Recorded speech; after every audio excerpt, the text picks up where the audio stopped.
please use umbrella if you want. No need to, you don't really have to see me as long as you hear, it's fine.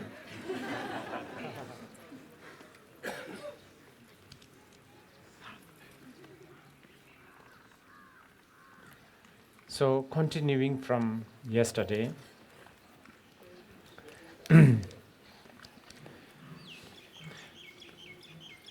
probably I need to make it clear why I was talking about how important it is just to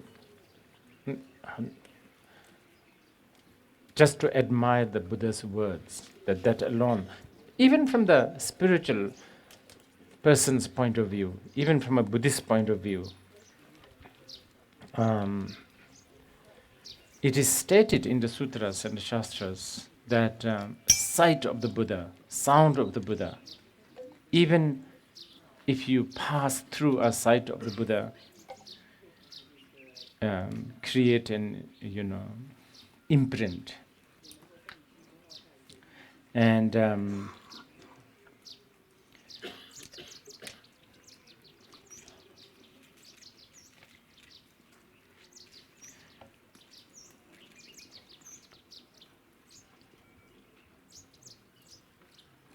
lot of us will still want to or still have to continue with our livelihood.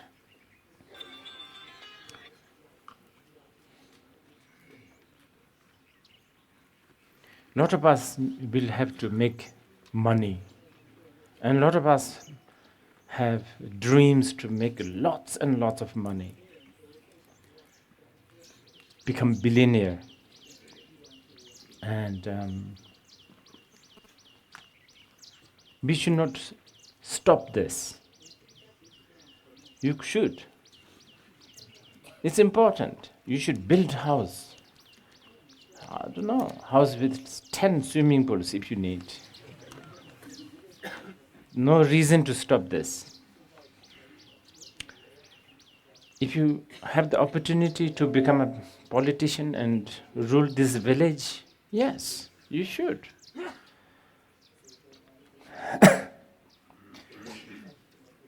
I think everywhere there seems to be this kind of a image of Buddhism or Buddhists.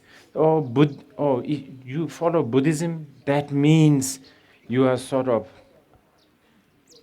outcasted. I think I was asking someone, and I think in China they even have a word. Somebody has to pronounce this. Forci? How to say? Forci. And I think that means people who are irresponsible. I think you can almost like, my wife is a forci, right? Forci wife. So if the wife is not doing the wife thing, whatever it is, like in Chinese case, it's much more than in Chinese. If your children is not doing good study, then it's you are forci. Is it something like that? Forci, it means something like that. You have, if you are not a good worker, everything is okay, kind of. But in a kind of last night a Chinese gentleman asked me the question. So this actually suddenly made me realize that we are talking about several different kinds of laziness here. In fact, I think the world in general, people actually look at, especially in Asia, once you become a Buddhist, if you are beginning to become a Buddhist, then you are becoming lazy and irresponsible. I don't know what kind of image in the West they have. I think more like a bum, right? I need to ask the experts here. Bum? What? Yeah, bum. What does that mean? Someone who has disregard for social mores. Disregard for social, Behavior. I see, social behavior. Loser, yes, loser.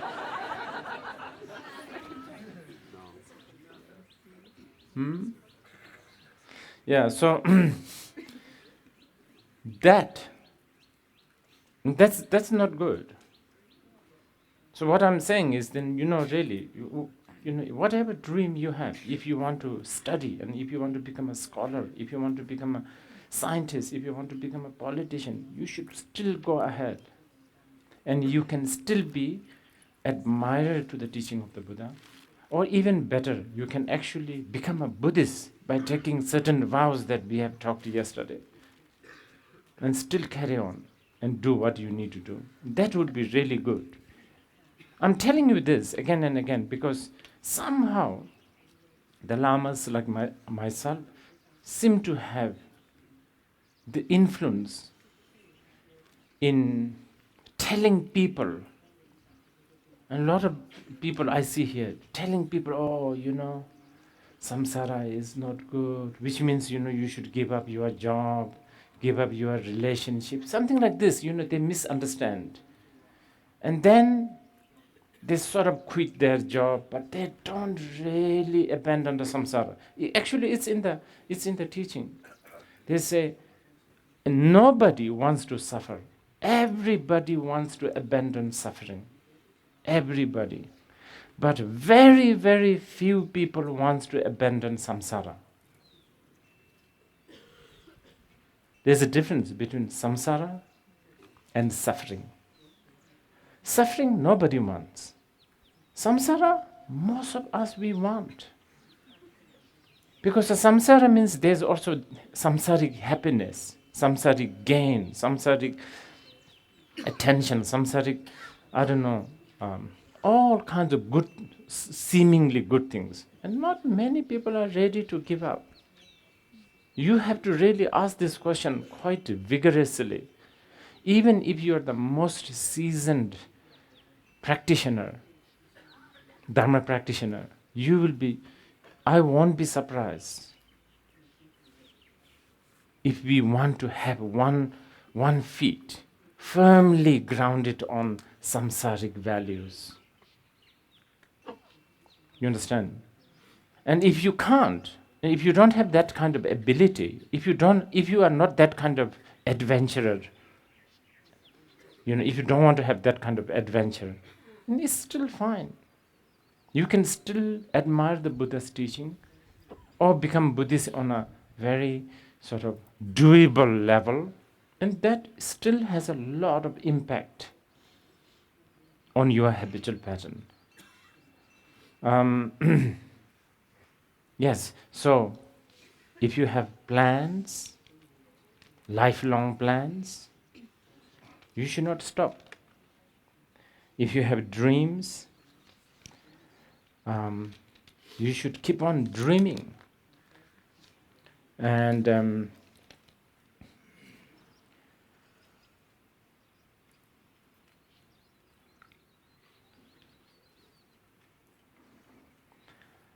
when I say that admiring the teaching of the Buddha is important,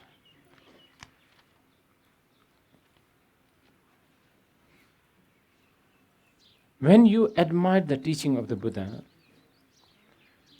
there is certain amount of hearing and contemplation, even a little bit. What it does is first it creates what we call in Tibetan Dharma.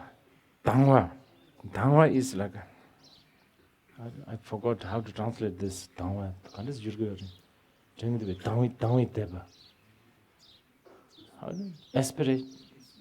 Inspiration, I think so. After the three devotion, inspired, I guess, admire.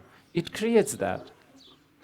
What then this leads to Yiche Vitava, which means oh, I believe this. Conviction, some sort of a conviction, it leads to that. And then, Rebitava, you want. Then it slowly leads to wanting that kind of whatever you have been inspired. And I know there are people who are part of the Melinda program who we, wish that they can share their knowledge to others who like to, know about Buddha Dharma and so on and so forth. I think this is really important that they know that we don't bombard with, things that create, bombard with all kinds of untimely Buddhist information. It doesn't, it doesn't do much. It doesn't help much. And either it drives away the potential, beings who actually may have the potential to come into the Buddha Dharma, or they hear teachings like the Shunyata.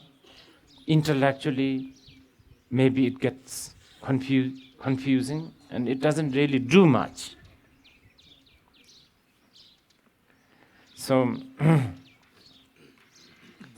even when we talk about meditation, how much, I think I've already talked about this yesterday, but to emphasize this, meditation is considered, meditation is becoming trendy these days.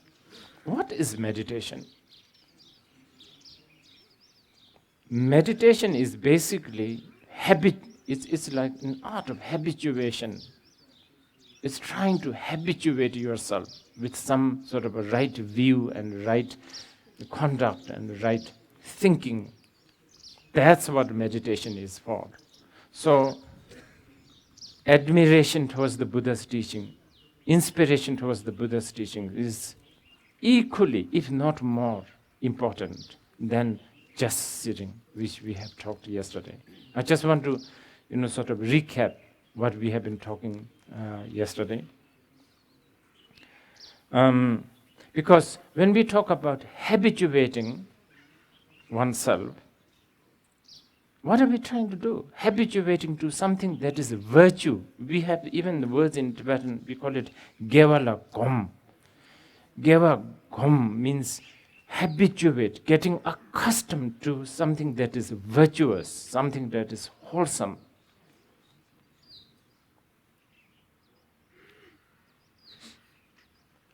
Of course, on the ultimate level, the definition of the virtue in Buddhism is when we have no more korsum nampartapa, which means, for instance, if you're giving, let's say, generosity is an act of virtue.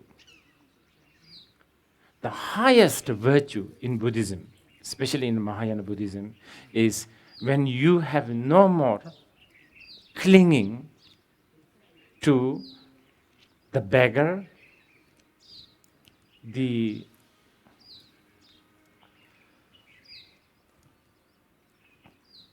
good that you are giving, and the giver.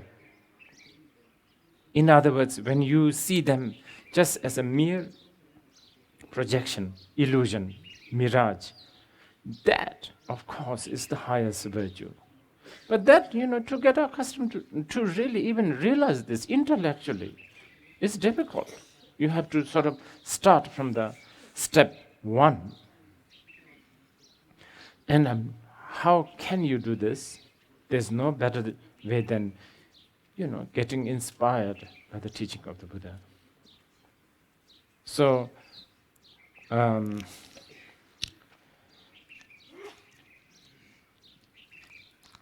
habituating oneself to a virtue, any kind of virtue, for that, admiring the teachings of the Buddha, and then taking a vow that you can keep discipline yourself. In other words, what is it? Taking refuge to the Buddha, Dharma, and the Sangha. Okay? So with this, hopefully I have summarized. We will come back to this at times. The two categories of mere admiration to the Buddha and his teachings, and then becoming kind of a Buddhist. Now, let's talk about becoming a practitioner, Dharma practitioner. That one also has three categories. I'm using the Kadampas. The Kadambi, Jebusumjilam. Things on level.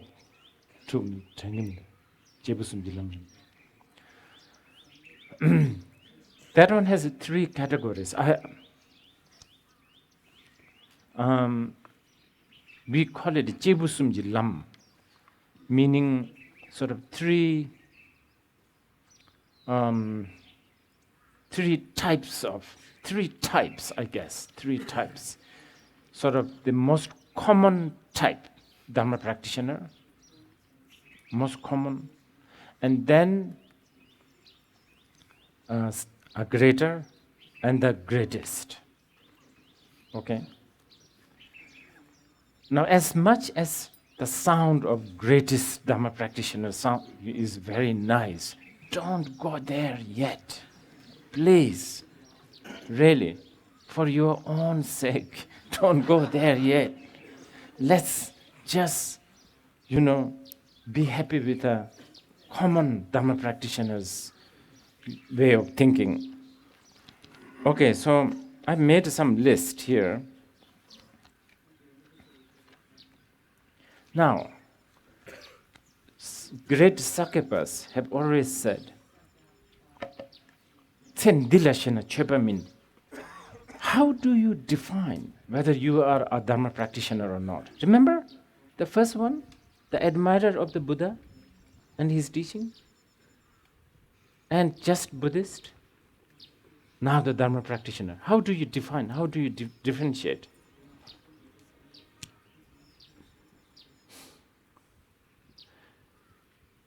Dharma practitioner is defined by whether you have a strong grip, clutch on this life or not, this present life. You understand? See, the admirer of the Buddha and Buddha's teaching and just a Buddhist has a strong, remember I told you, you can do business, you can do whatever you want. So you can have these things, strong clutch towards this life, this present, visible, obvious life that you have. Now, when you are beginning to become a Dharma practitioner, then you should not be thinking, by then this person is not thinking, not thinking too much about, especially on the common level. You should not be, you should at least have, okay, I think it's something like this. Okay, so you are like 50 over years. I'm talking about myself. You are middle-aged, by the way. You are basically finished. You understand? Okay? Half a century is gone.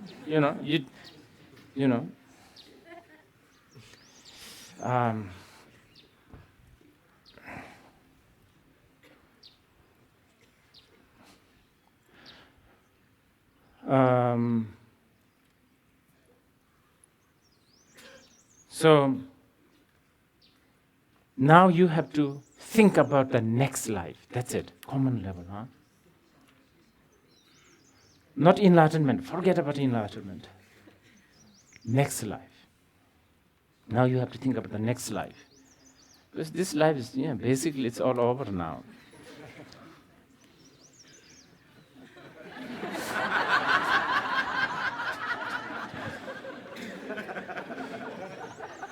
So, now,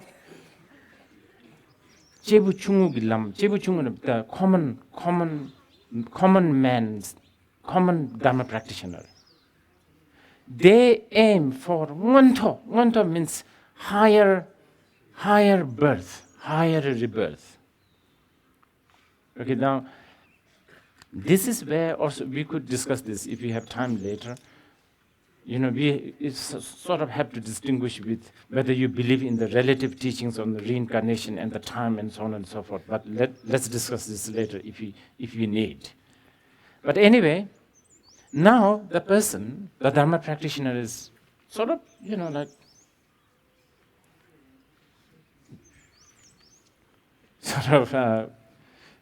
not totally, but more or less giving up with this life, thinking about the next life.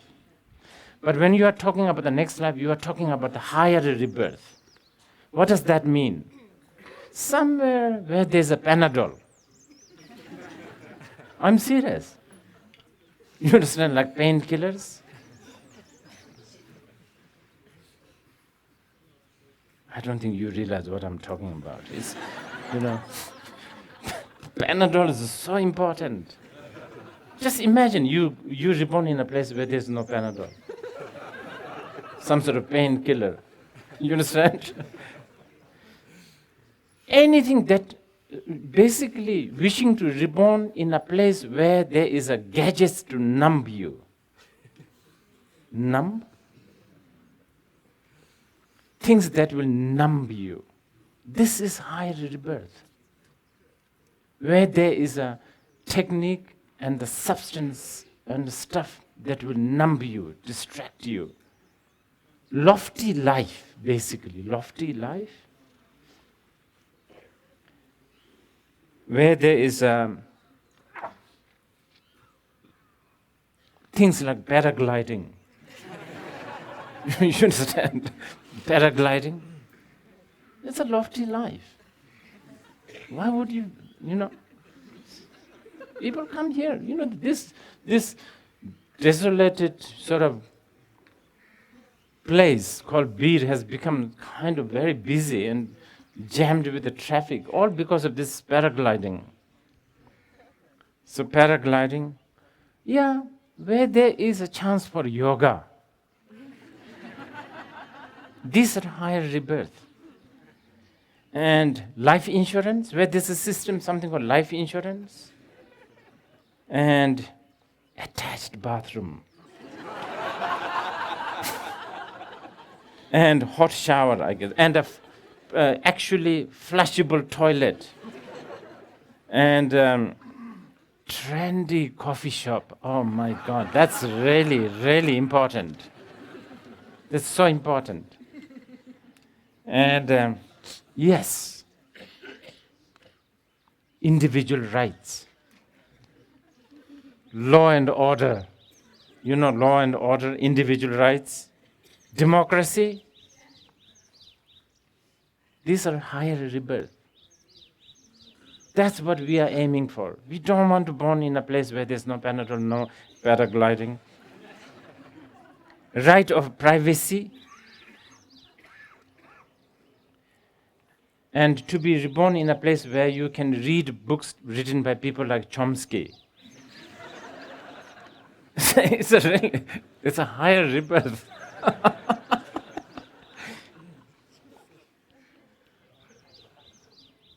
And also, this is a good one.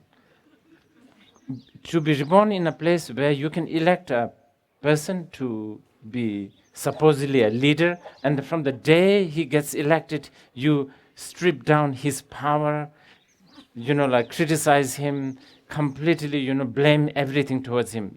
We enjoy this. These are the quality. These are the quality of higher rebirth.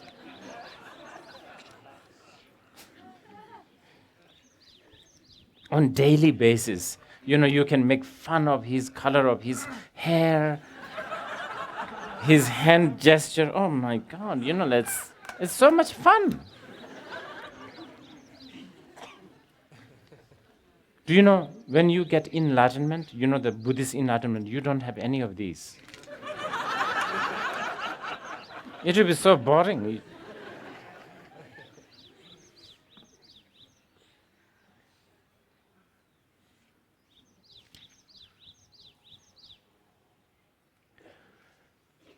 When we say, the Dharma practitioners, when we say we want enlightenment, what are we talking about? Actually, they may say that they want enlightenment, but actually, these are the things that secretly, these are the things that we are wishing for. Like paragliding, Panadol. These are the real thing that we want, we are looking for. Okay, so this is called Jebu Chungugi Lam. Common practitioner, Dharma practitioners need to decide, okay, this life is a preparation for the next life, so that you can have much better of all the list that I have given you. So what do you do for that? Konjo jeden, remembering the Buddha, Dharma, and the Sangha.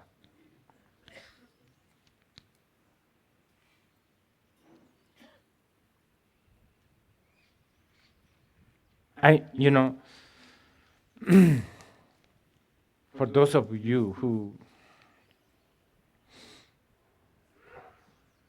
think yourself as the greater, or not the common Dharma practitioner, but greater and the greatest, I know you will think that this is such a, waste of Dharma to practice the Dharma just so that we can have a Panadol in our next life. You may think like that, but you have to think like this. Dharma, the teachings of the Buddha, is sort of designed like this. It's in the text, we even said this, there's a quotation, Sonam Mayin Tangbodo, Bhardu Dani Dopadam. Tama, Tajikundo, Tawakundo. The teachings, Buddha's teachings are all kind of basically designed like this. Yes, most of the common teachings are, at glance, designed to bring you, in a state where you have all the list that I gave you. But it is designed so that it somehow will create a, permanent is maybe not the right word, a very strong imprint in your mind, so that once you have many, many lifetimes of Panadol, you understand? So many, then somehow so imagine this, 50 lifetimes from after this life, another 50 lifetimes of Panadol, paragliding, coffee shop, all of this. And you gain these things, gain this result through the Dharma practice, through remembering the Buddha, Dharma, and the Sangha. Because it is caused by remembering the Buddha, Dharma, and the Sangha, triple gem, somehow impact of that is you will have, so one day you are in the same trendy coffee shop. This is after 49 lifetimes of drinking this in a beautiful coffee shop. And then you have your most favorite coffee there. And then suddenly you have some sort of a emptiness feeling. No, not the shunyata. I'm talking about the depression. I'm talking about feeling awkward, feeling really, okay. Like very, very bad deja vu. Like sad deja vu. Okay, I think I've done this like 49 I feel like I've done this 49 lifetimes. So what now? Is there something more than this? You understand? It's like you feel really awkward. After 49 lifetimes of having the most amazing toilet, amazing shower, amazing, everything. Read Chomsky, 49 lifetimes. It's sort of unsettling. You almost feel like you want to, you want to hang yourself. I'm serious. But then you also realize, if I hang myself, I'll just come back with my 50th life, and again I will go back to a coffee shop. You understand? So this kind of a really unsettling feeling, unsettling. The reason is because the remembering the Buddha, Dharma, and the Sangha there is a certain virus. There's some sort of virus there.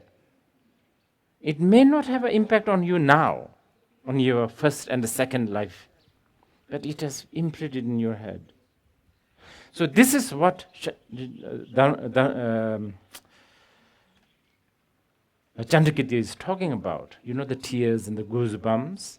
So around the 49th life, every time somebody talks about impermanence, somebody talks about illusion, perception, projection, everything as your projection of your mind, it makes sense. It kind of makes you even more sad. It kind of makes you feel more unsettling. Then you're going to the greater Dharma practitioner. You understand?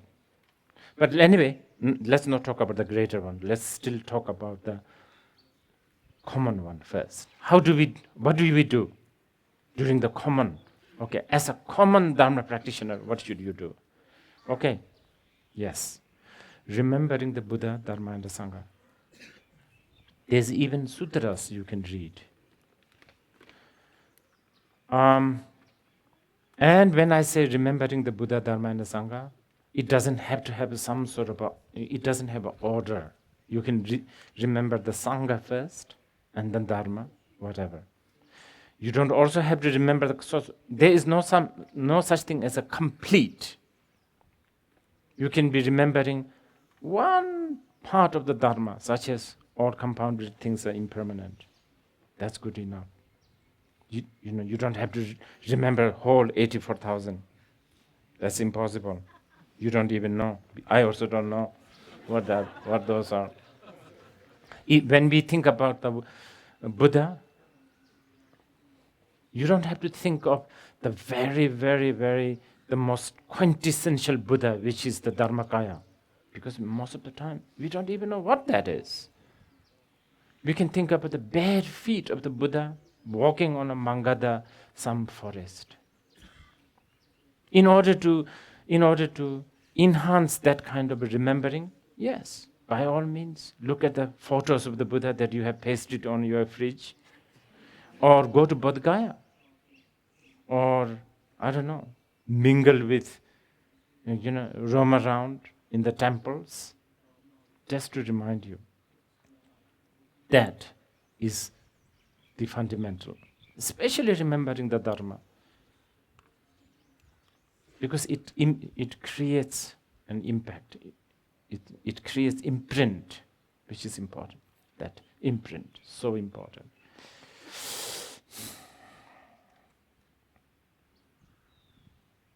Now, just like yesterday, if you want to do more than that, I'll give you a few lists.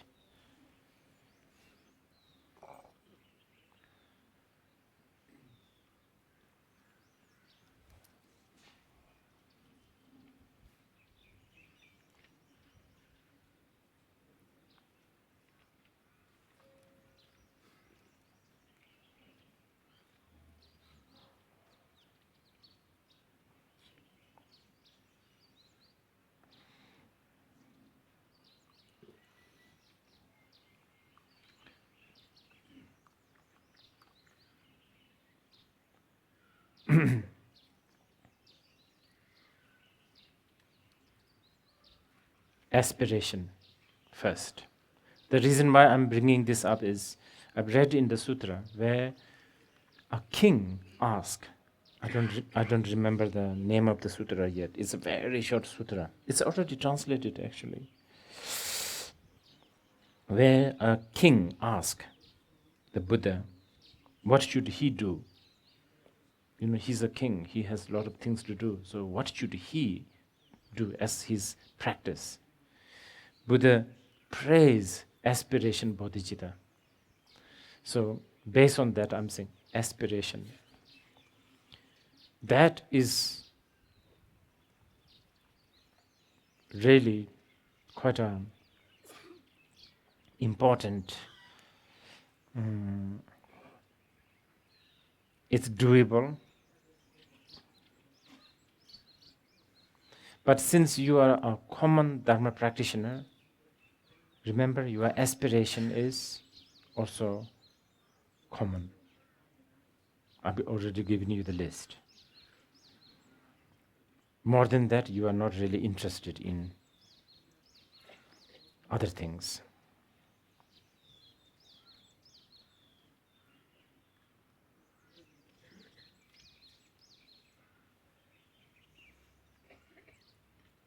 And there are so many, aspirations that are composed by the arhats, monks, masters, bodhisattvas of the past, which you can always use. But you don't have to. You can also compose your own aspiration. You can also just utter your own aspirations. But keep in mind, your aspiration is really mainly driven by having a higher rebirth. In other words, your aspiration is not strongly rooted to building this life. Remember, you sort of more or less given up with this life. You know, that's the definition of Dharma practitioner. Remember? You don't have to do that, by the way. You can always choose the first and the second one. I've given you the choice. That's still good.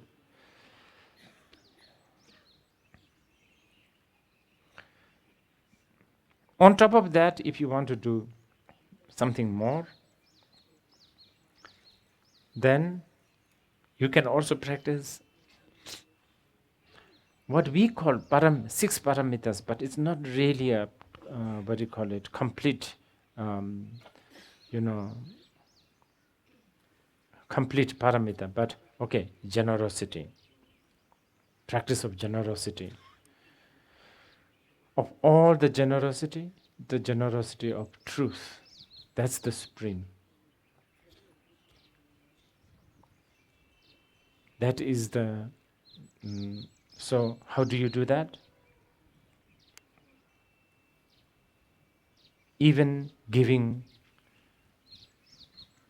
books, let's say, that has teachings of the Buddha, such as Four Noble Truth, such as Eightfold Noble Path, such as Shamatha Vipassana, because it all contains the truth. Even spending time with the people in this trendy coffee shop, talking about the Dharma, discussing the Dharma, arguing about the Dharma, trying to convince, or also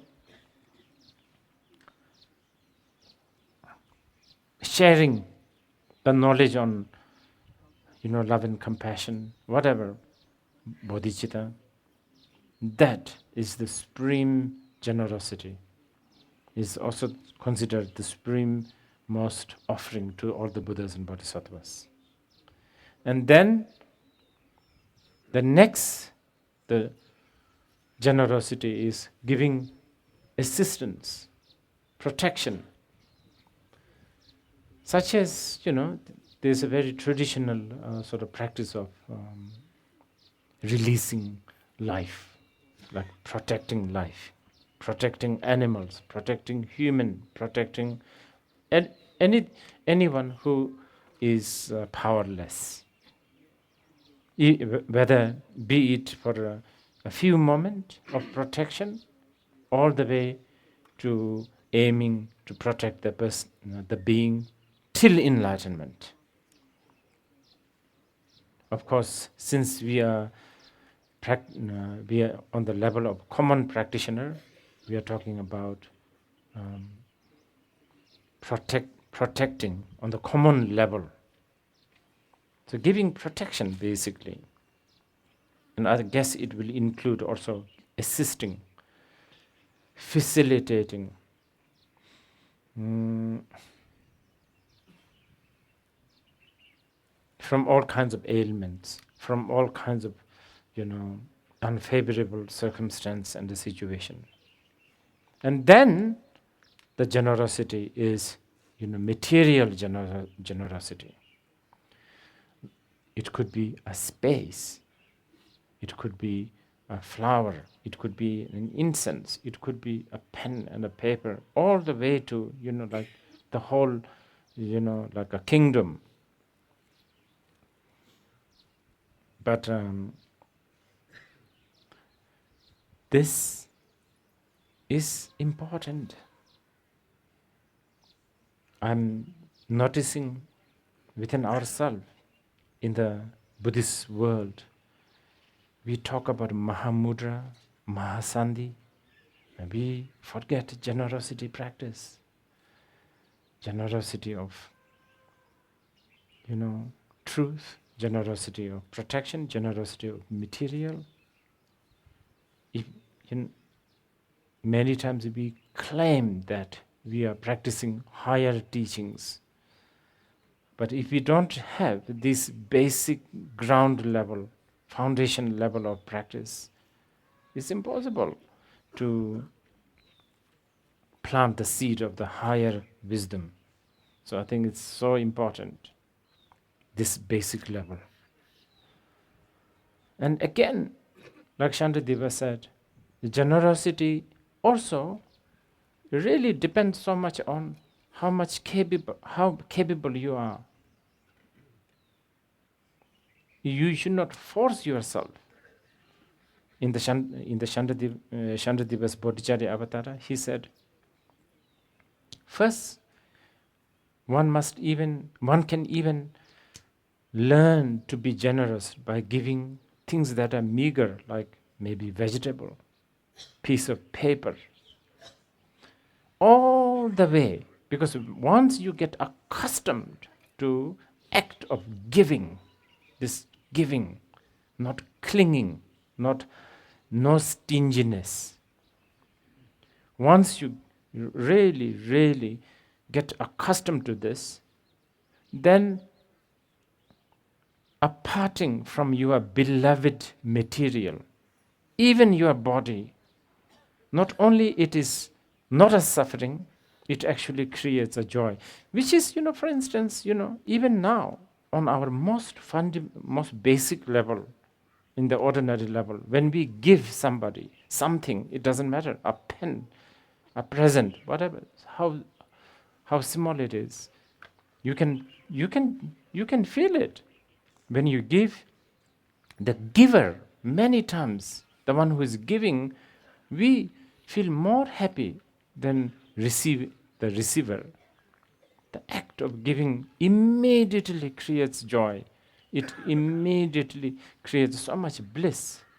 So imagine if you can get accustomed to this act, slowly. One day when the act of giving your house, your property, everything to somebody will just bring so much bliss. And then we can appreciate and understand when the bodhisattvas give their body to others, how much joy the bodhisattvas have. So but anyway, for lazy, coward,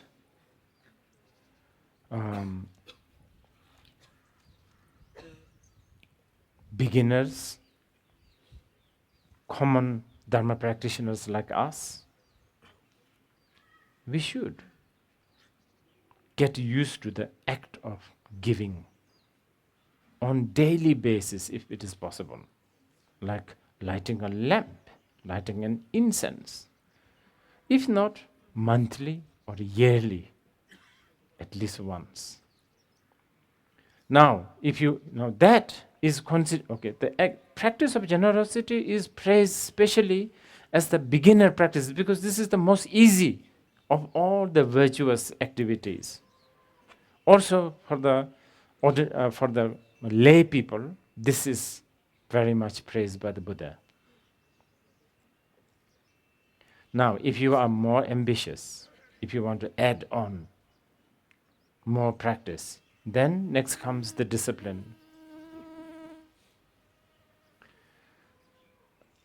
And we already talked about the discipline a little bit yesterday, but briefly,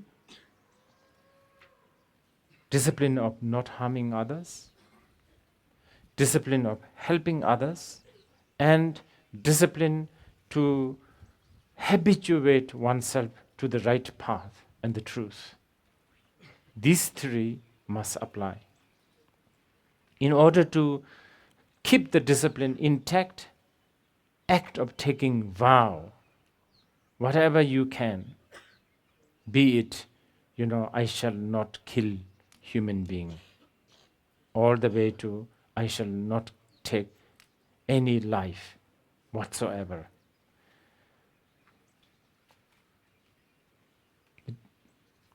This is important that nowhere in the Buddha's teaching it is said that right from the beginning, a practitioner must practice all the possible, Buddhist, precepts. And as I said yesterday, there is a practice of taking just one vow. It's called Najik Jebi Genjan. I don't remember the Sanskrit term. Upasika that takes only one vow. And some of the vows are actually really, really, at glance, you may even consider it not necessarily a wholesome act, such as, taking a vow not to eat after lunch.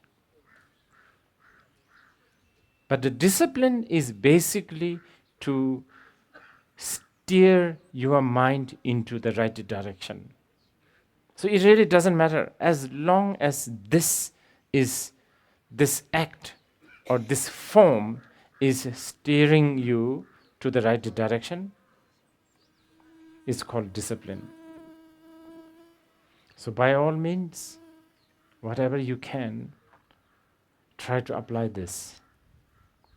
Now, if you want to do more, now you are adding more.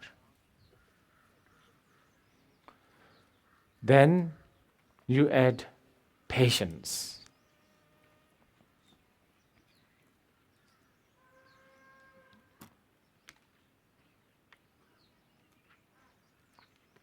Now these are really very, very vast subject. I'm only sort of summarizing this. I'm not really managing to go through all of this with complete detail. But I will soon let you ask questions so you can clarify if you need. But let me talk about the patience. There are many different levels of patience again. I think usually the patience is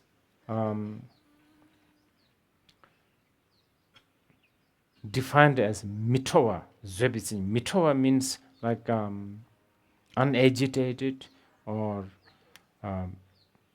basically tolerance. Tolerance. So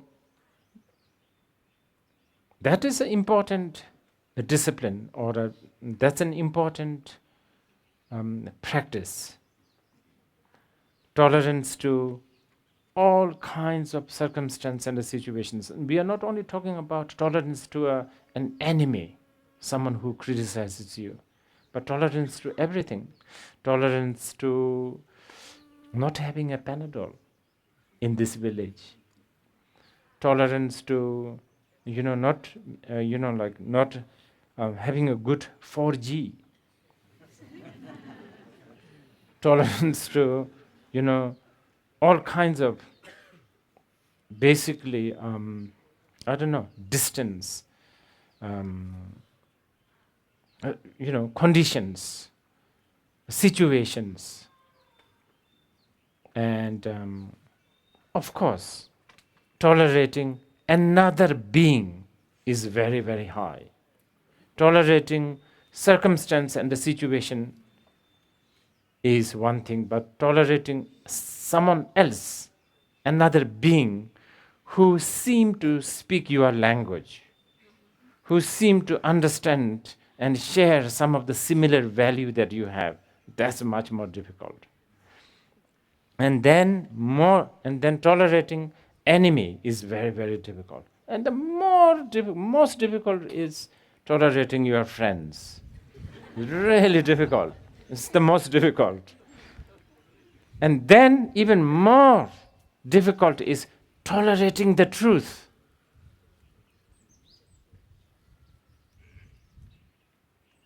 Let's not go in there. That one belongs to the third Dharma practitioner. Remember, we are on this common level at the moment. So what we can do is a common level of tolerance. Okay, maybe some questions.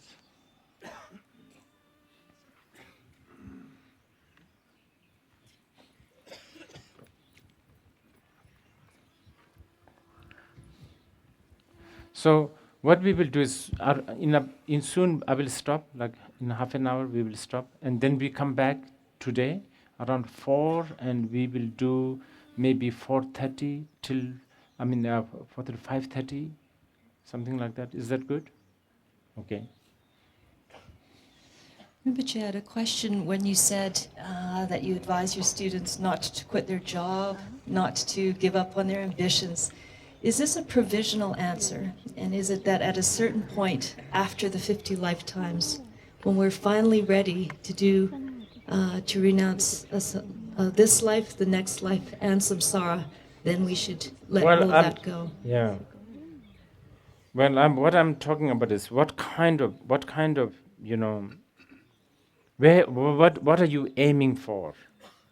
If Jebu Chungu, that common person, common Dharma practitioners aim for a certain goal, which is usually, I've given you the list, remember, Ngonto, it's called Ngonto, means the higher birth, basically. It's a lofty lifestyle, lofty life, like a good circumstance. It's like a heavenly, I guess.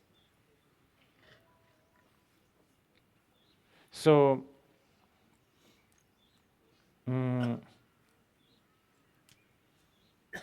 if you,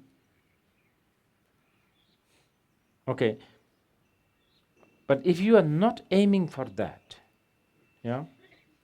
if you are not aiming for, because you don't even believe in reincarnation, you don't, of course, you don't even believe in this inexpressible enlightenment, but you believe, you kind of admire to the Buddha's teaching, then you also, I don't know, you just want to, you are inspired by the Buddha's teaching. So what I'm saying is that, basically I'm talking about the first and the second type of a person who just wants to be a Buddhist. For them, definitely, they don't have to quit their job. There's no reason. But even for the third category, Dharma practitioner, actually they don't need to quit the job. I think quitting the job so that they can practice the Dharma, unless, if you really think that your job, okay, let's say you are on the third category of Dharma practitioner. And not only Dharma practitioner, you are really aiming for not only for the next lofty life, but you are actually aiming for enlightenment. And you are aiming for, I don't know, a realization within short time. Then you should see how much of your present situation is actually interfering you. And by quitting a job, quitting your family, is this going to really help you achieve this goal? And is it really hindering you? If it is really hindering you, and if you are really sure that you have the means to do this Dharma practice so that you can achieve something within this life or within short time, then of course you can. You should. So many advices is there. I mean, in fact, there's more advice on that until now. Is that what you are asking? I just don't want to have too many of these. I forgot the word. Foresee? Yeah. Who doesn't do the real Dharma practice, but who just don't want to wash dishes. You understand? Because that's not so good.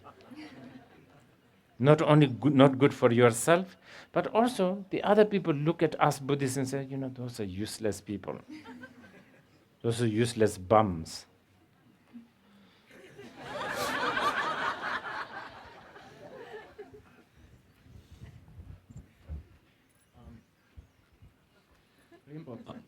What will be? Yes? Whoever?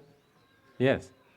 Yeah, Rinpoche, what will be the laziest way to attain enlightenment? What is the The laziest way to attain enlightenment. laziest way to get enlightenment? Yes, yes. Like 50 lifetimes doesn't sound so lazy.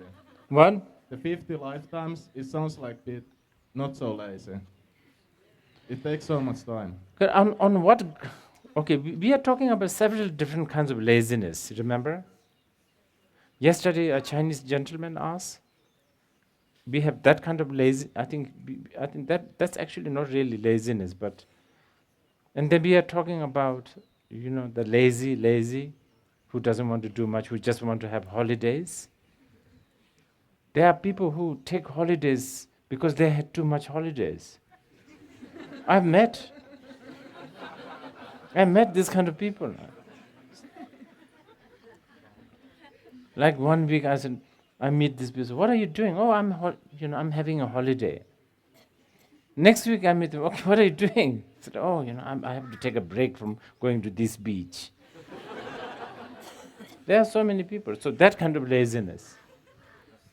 What kind of laziness are you talking about?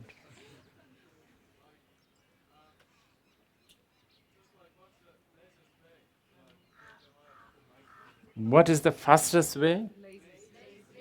Laziest way. You don't want the fastest way, right?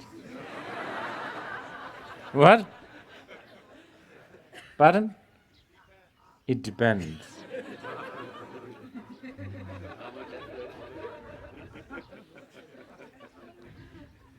Actually, okay, I will answer you.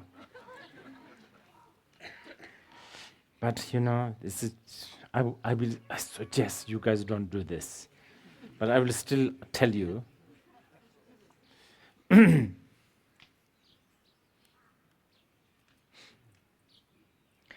laziest way to get enlightenment. It's a very tricky question. I think I've already told you that one. Laziest way to get enlightenment is just, okay, I have a really good answer for this. It's come from Dode Zanglun, the wise and foolish sutra. Why don't you rub yourself to this stupa today? No, I'm serious. What? Just like this, nothing Nothing kinky.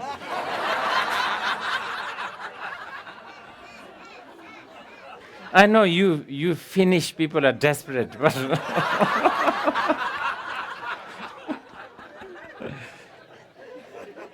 there is. Right? Dode zangnu nan yo marbe. Dode zangnu nan yo chimda palche. Pak jebalen, right? Zangnu je, right? Dode zang. Yeah, it's in the Wise and Foolish Sutra. A pig rubbed himself with I don't know, this. That's the laziest way. Then do nothing. That's it. Actually, let's not only do laziest and fastest, or faster. Laziest and faster is rub yourself to this stupa and then believe that this is going to do the job. You understand? If you don't have that belief and that trust, then it's going to do the job, but it's going to take some time. But if you believe, okay, I'm going to go and rub myself with that stupa, and this is going to do the job, then it's quite fast. Then okay, now I will give you something else. Laziest and fastest, not just faster. And I really suggest you guys don't even think about this. If you think, let's say, okay, this is on the tantric level, huh? Tantric level. If you okay, this guy, right, let's say in here, let's say if you consider me as a Vajra master, he is my Vajra master. He tells me that all I need to do is rub myself with that stupa. And I have no doubt whatsoever now and from now on till enlightenment. We are talking about very fast, but this is difficult, really difficult, so difficult. Do you know why? Because any kind of doubt will happen. Like one day you think, okay, let's say you do that today. I'm sure you will do this today. Okay, so you rub yourself, and then you said, okay, he's my master. He told me this, and I have no doubt. But then after about a year later, you heard that there's some teachings happening in Deer Park. You understand? And then you feel like coming here. And then I said, oh, I told you, you don't need any of this. You have already rubbed yourself on that stupa. Remember? Why are you coming? Why do you want to come? Then you said, oh, I feel like I'm really wasting my life. Because you haven't done anything. From now till then. Then you feel like, because you are a human being, you feel like you need to chant a mantra, you need to sit straight, you need to go to beer and receive a teaching, something like this. This doubt will then ruin everything. So it's really difficult. I really suggest you don't do it. I, fold my palms together and ask you not to do this. Don't go there.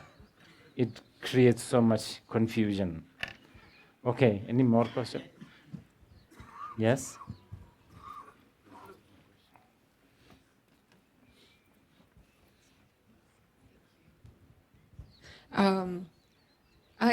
I think first about this common practitioner, when you say everything is impermanent, and how should you focus on your next life when you know that you don't have much influence to that? No, you have a lot of influence. This is the Buddhist belief. Not only what you have so much influence for, like what you do tomorrow, you have some influence from. Today you can influence tomorrow's life, just like that. That you have. But like next life is really far, And No, not really. depends. Not really. So what if for people that they don't want to focus on the next life, but want to focus on now? Yeah, you Will they can. Yes. become- Yeah, okay. of course. That's what I meant by just an admirer of the Buddha's teaching and the Buddhist. You know, that category. Okay, well, That's really good. will that bring me to the greatest or the greater level? Oh, yes. No, Yeah, eventually. I will sign it for you. Yes, because I believe in imprint, karmic connection, karmic cause and condition. That's why, you know, when SP was asking, was it you? Saying, if you were just intellectually inspired and impressed with the Buddha's teaching, is that good enough or something like that? Yes, on that level, yes. Because we are talking on that level. Of course, if we are talking on practitioner's level, I would say, no, you have to practice. But on a very high practitioner's level, even if you say, I'm practicing this and that, is that good enough? Never. Never good enough. So we can go on talking about that.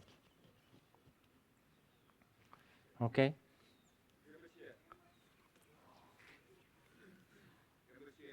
对于我们在这些中国的懒人佛弟子，阿弥陀佛和观音菩萨的净土具有很大的吸引力。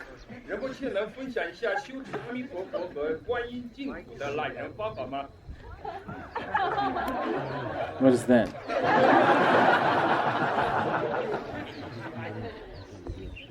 He's asking about for us lazy Chinese people. We have great Chinese are not lazy. Okay. we have great connection to Amitabha and Avalokiteshvara. So in order to go to the showroom or something, what is the way for us lazy people? Oh, actually, he brought a really good point there. The Amitabha Sutra, this is my biggest concern. That in China and Japan, they have a wonderful lineage of Pure Land School. Those who come from China, you should really protect that teaching. It's so important. That's a bit like the rubbing the stupa that we talked. Because in Finland, they don't have the concept of Amitabha, Pure Land School teachings. So they can only understand the rubbing the stupa. Yes, the Amitabha, really so good. It's really important. So important. And because Amitabha, the Pure Land School, basically, I'm sure many of you here know, Pure Land School, it's a fantastic, because the description of the Pure Land, it has swimming pool. You know that? It has swan, swimming pool, it's a really good Panadol shop, it's a really trendy coffee shop, there's a really good bookshop, all of that. And then, as you go deeper and deeper and deeper into the Pure Land School, okay,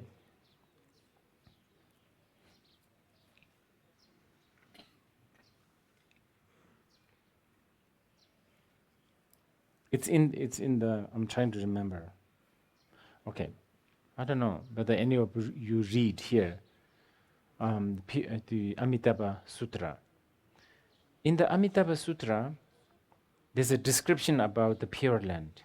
And then one part is that the birds also teach.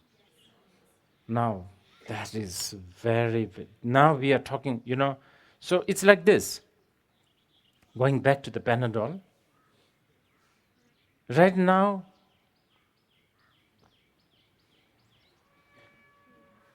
I thought I have a Panadol here. Panadol looks like something, you understand.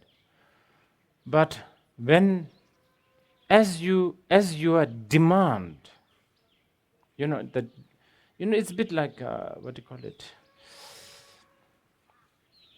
demand, when the demand gets more and more sophisticated, then the supply also has to become sophisticated.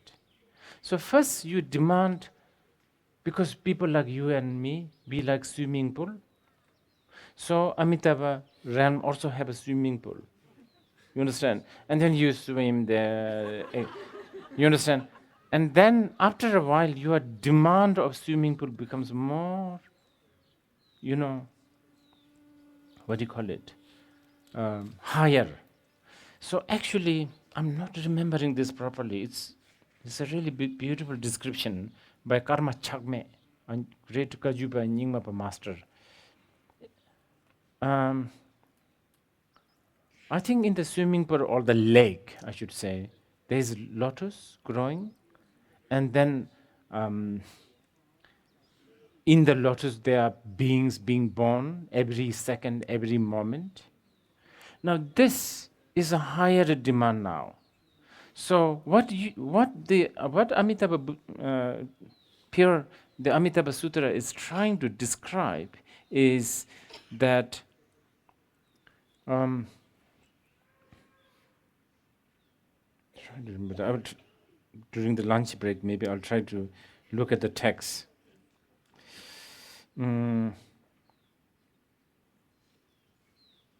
It's something like this.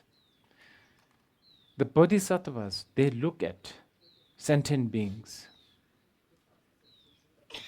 and when they look, the bodhisattvas of the higher stages, higher means their demand is higher. So when they look at the sentient being, they don't only see as a defiled being, but they actually see them as the potential Buddha or the Buddha in making, so to speak. So this is what lotus represents. You understand? So the swimming pool that the Pure Land School always seems to describe is the ocean of samsara. And all this ocean of samsara, all this lotus growing, you understand? And then so, it's so nice to swim within the lotus. And you have all this lotus floating, in front of you. So you get, the demand gets higher. Because by then, someone who demands higher means you are not lazy. Right? You are more sophisticated. It's a very important sutra. Anyway, any more questions? Yeah. Okay. Rinpoche. Yes? The unsettled feeling is very uncomfortable. What should we do with the unsettledness and how long will it last? The unsettled feeling you mentioned earlier on? Yes. Yeah. How long should it last? What should we do with it? And how long does it last? If this unsettling thing, are you talking about sort of feeling, what kind of unsettling are you talking about? Like changing house? Nothing feels right. Oh, okay. That one, okay. There's several ways. You can take them as a blessing. This continuous unsettling feeling, you can take it as a blessing. There are many Kadampa masters have said it's a blessing, this unsettling feeling. Because don't you think wouldn't you consider yourself as a sound and sober if you don't feel like sitting in a public toilet longer than 5 minutes? If necessary, if it is not necessary. You understand what I'm saying? If you want to stay in a public toilet, smelly, dirty, and if you are sound and sober, you want to get out of that place as soon as possible. And if someone forces you to stay there, like locking door from outside, you are sad and you are feeling really uncomfortable there. So all you think about is get out of this as soon as possible. So that's a blessing. Because if you have that sickness of thinking it's really comfortable, then you don't have the wish to get out. Rinpoche, I have the wish to get up, but I'm a bit lazy. I'm very lazy. If you have this unsettling feeling, you are not really lazy. Or even if you are lazy, your laziness is already dented. Yes, your laziness is not really healthy laziness. Because there's something bugging you. Now, if you want that kind of laziness, then you are entering to the third one, the third category. Yes? Whoever has the mic, please. 仁波切您好，我是一个既懒又非常想求解脱的人，所以当刚刚听到了那边那位师兄说蹭佛塔的那个教法，我觉得已经没有办法听到其他的任何的对话了，所以我想问一下，这个振奋人心的教法是否也可以应对于我？如果仁波切说我也可以去蹭那个佛塔就可以解脱的话，我可以去蹭任何东西，我都愿意去相信。如果仁波切对我说了这样的话的话，下一次课程也许仁波切依然可以看到我，但是那个时候我来的心态可能就只是度假，或者是只是凑个热闹，因为我非常相信这句话。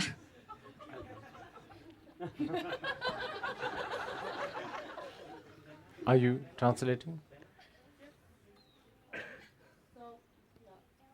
Yes? You want to hear the...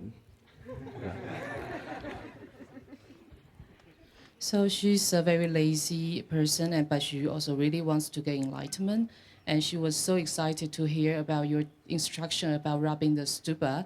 So she wants to know whether it applies to her. If you say it applies to her, she's willing to rub anything. And she would truly believe that. And next time she will rub it. And then next time she might still come here to Deer Park. But next time when she comes, she will be more in the mindset of a vacation or something. Yeah, that's a good idea. Yes. So she can rub it. Did you hear that? So you rub it this time, and next time you come to the teachings just as a holiday. you have this attitude, oh, I already have what I need. I'm just, just for fun, I'm here. You understand? That's quite a good attitude. But I'm talking, this is little... I've already given you the warning, This is little... We will reach there. I think maybe tomorrow we will talk about this. But we are talking about a Tantrayana. Hello, Rinpoche. Yes. Hi, I'm... Sorry. Yes, I can hear you. I'm Li Bei from China. First of all, thank you for your teaching. And it's great to be here, and I would like to express my strong faith in you. You are like a real Manjushri to me, and I believe in everything you say. Now I'm practicing Ondro, and I know that you might not like to hear this, but I have accomplished more than 50,000 prostration and taking refuge. And just now you said that there's a more efficient way or laziest and fastest way to enlightenment. And it sounds to me like knowing more is like a hinder to my way of enlightenment. My question is, if I still believe in the more efficient way, for example, by only chanting Amitabha every day to reach enlightenment, should I choose the shortcut and abandon my Vajrayana? Oh, this is very good question. Path? Yes, this is very valuable. I think the thing that most of our practitioners of the past, yogis, monks, nuns, what they do in the past is they do both. The lazier way faster way and the fastest way, so that you are covered, as the American would say. I think that's the best way. So yes, do continue with your ngondo, and yes, go and follow that Finnish guy if you.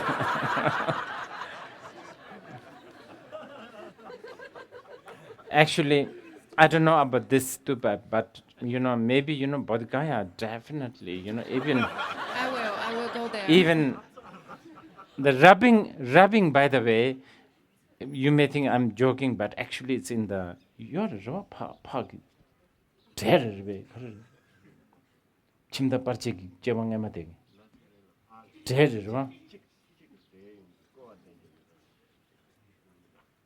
Subogi but driver is in chewos. Dambagi. Well, there's a several versions, but one of them involves rub. Yes, it's rubbing. It is. So I can do both. Yes, you should. Everything. Yes, you should do everything. You should look at the Buddha statue. It's called, especially in the Nyingma tradition, they call it liberation through seeing.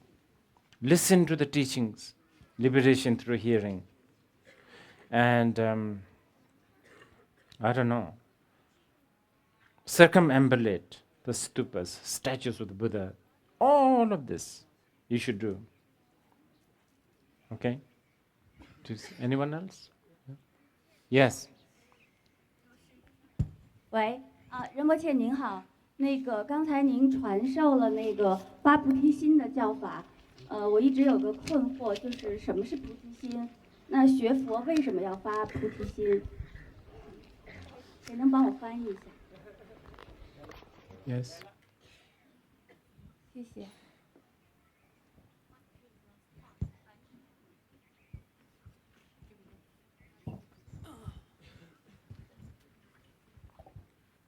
Rinpoche, you talk about generating the bodhicitta, so she's always been wondering what is bodhicitta and why do we need to generate bodhicitta?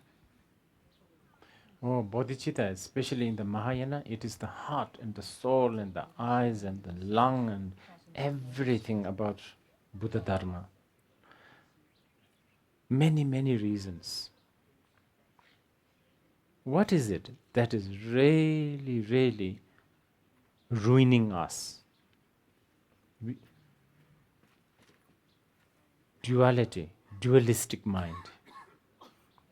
Dualistic mind is ruining us all the time. So what do? We need to analyze, we need to actualize non-duality. How do we do that? Yes, of course, reading and little bit of reading, little bit of, analysis, all helps. But all of this is just on the intellectual level of understanding. So somehow we need to find a way to taste this non-duality. And to do that, the best way is to generate love and compassion. And even better than those two is the bodhicitta. Because when you have that, there's already equanimity, impartiality, and all this equanimity and impartial attitude is like a fertilizer. It's like a seed for non-duality, or it is actually non-duality already. For instance, right now, most of the time when we say compassion, we only have compassion to desperate, destitute, poor, hungry, animals, human beings. That's partial. That's sectarian. That's not economic. That's not equal. So we upgrade this by having compassion to everyone, rich, powerful, influential, wealthy, so on and so forth. Just from that point of view, bodhicitta is important. Okay.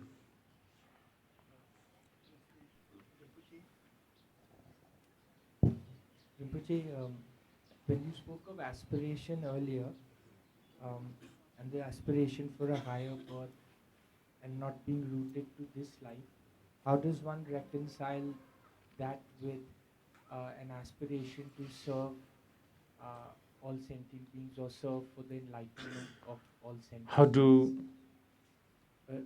Which is the aspiration for one's own higher rebirth.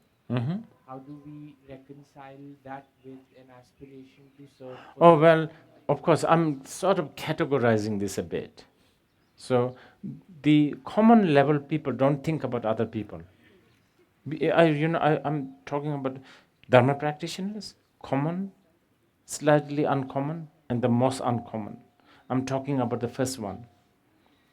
I don't think they have aspiration to enlighten all sentient beings. No, they don't. They don't actually even have aspiration to be enlightened. I'm talking about Jebu Chungu, the common, the most common. Is the second one. They think about enlightenment. The third one, they don't also think about enlightenment for themselves.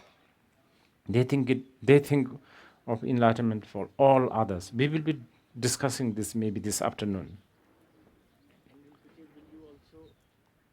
you also speak about the most unlaziest way to enlightenment? Unlaziest way? Okay. Let me think about this. Okay. I'm sorry, I'm confusing you with all these categories. Some of them I made it up. The one I've been talking today, actually I didn't make it up. The one, like the admiration to Buddha and his teaching, that one sort of I made it up, but it has a root. And then Buddhist and the practitioner. And today, the three common, uncommon, and the most uncommon, that's actually in the teachings, especially in the Kadampa teachings. The reason why I'm doing this, it may not be that helpful, for your practice and reference, but I just want you to know there are many young people, there are also a lot of, students who are learning to teach. I want you to know that,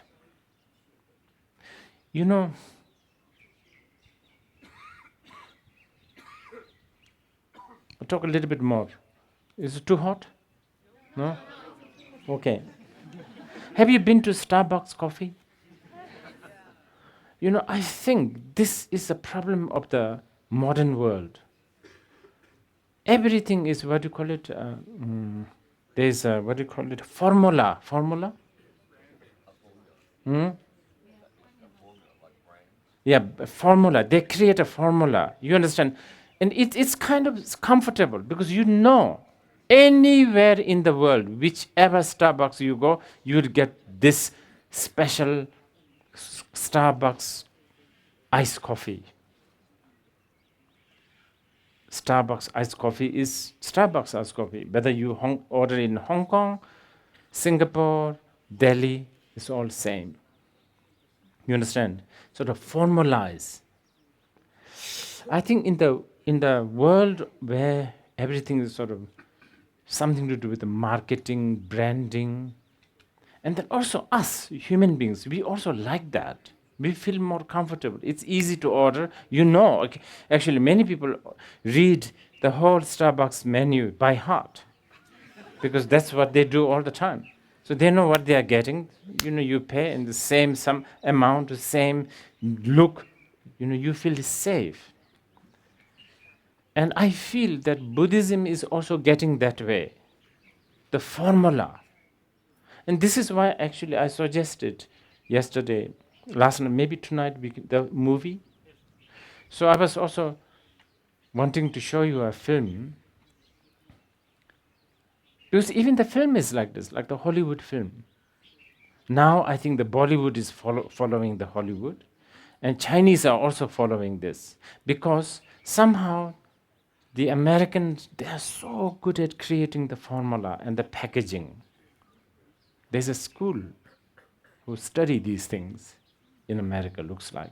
So they create this formula, and then it's comfortable. Like Born Identity 4, you know what you will get. And I also enjoy it. What's going to happen, Have you, And these kind of movies also win award. For instance, Water, what is it? Shape of Water. I'm sure many of you may be very touched because it's very romance, it's kind of, it won't go wrong, you understand? But there's a formula. Love, strange creature, impossible to be with, but still put together, and then the really, really vicious obstacle. You understand? Vicious obstacle. Throw in some 60s, jazz music. All this, like a tea bag, like even Fortnum and Mason, right? Fortnum and Mason. There's such a good tea shop in England.